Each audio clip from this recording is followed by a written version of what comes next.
ဘာနတိပြည်၌ပြမရက်မင်းကြီးထီးနှံဆိုးဆန်စဉ်ဖျားလောင်းသည်ထိုမင်း၏သားတော်အရှင်မင်းသားဖြစ်၍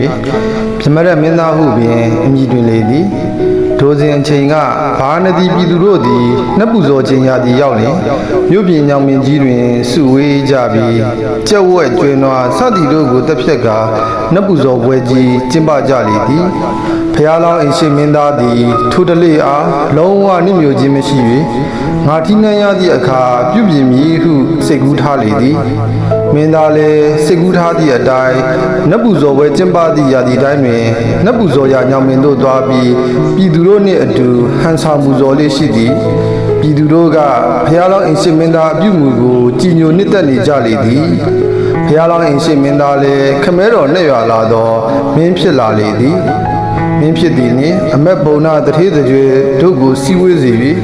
အချင်းတို့ငါသည်အဘဲကြောင့်မင်းဖြစ်ရသည်ကိုသိကြပါသလားဟုမိလျာအမက်ပုံနာတို့ကမသိပါဖျားဟုဖြေကြလေသည်မြို့ပြင်ဘက်ညောင်ပင်အားပူဇော်ပတ်သည်ကိုလည်းမြင်ကြသိကြပါသလားဟုထမေးလေသည်ထိုအခါတွင်အမက်ပုံနာတထေးတကြွယ်တို့ကမြင်ကြပါသည်ဖျားဟုဝိုင်းဖြေကြသည်ရာအေးဟုတ်ပြီငါသည်အကယ်၍မင်းဖြစ်သို့ရောက်လင်ငါ၏နိုင်ငံအတွင်းမှာကံ၅ပါးကိုကျူးလွန်ဖောက်ပြသူများအားတက်၍ထိုသူတို့၏အသာအသွေးဥဒိန်တို့ဖြင့်တင်ကြောင်ဆောင်နှမင်းအားပူဇော်ပတ်သပါမည်ဟုခရီးပြုထားခဲ့သည်ထိုကြောင့်ယခုငါသည်မင်းအဖြစ်ကိုရပြီဖြစ်၍တင်တို့သည်ကံ၅ပါးကိုကျူးလွန်သူအယောက်တစ်ထောင်ရှာဖွေပြီးရင့်နှက်ပူဇော်ရန်စုဆောင်းကြရမည်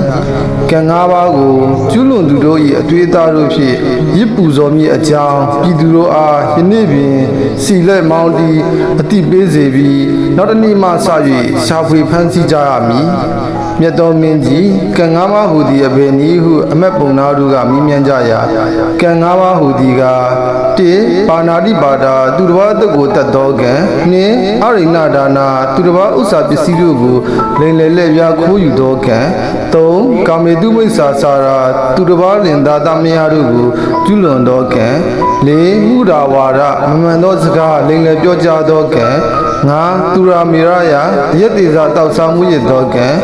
ဤငါးပါးသောကံများကိုကျူးလွန်သူတစ်ထောင်ပြည့်အောင်စုဆောင်းဆက်သွင်းကြမည်ဟုအမိန့်တော်ချမှတ်လေသည်နောက်တစ်နေ့မှစ၍ဘာနတိပြည်တို့သည်ရစ်ပူဇော်ခြင်းခံရမည်ကိုကြောက်၍ကံ၅ပါးကိုလုံခြုံအောင်ထိန်းသိမ်းဆောက်ရှောက်ကြသဖြင့်ရစ်ပူဇော်ရန်လူတရားအောင်မှရှာမရကြပြီထို့ကြောင့်ဘာနတိပြည်တို့တည်သောအခါနတ်ပြည်သို့လာကြလေသည်စက်တော်နှင့်ပုံများအားဆက်လက်ကြည့်ရှုနိုင်ရင် like and subscribe တွေလုပ်သွားပေးကြပါဦး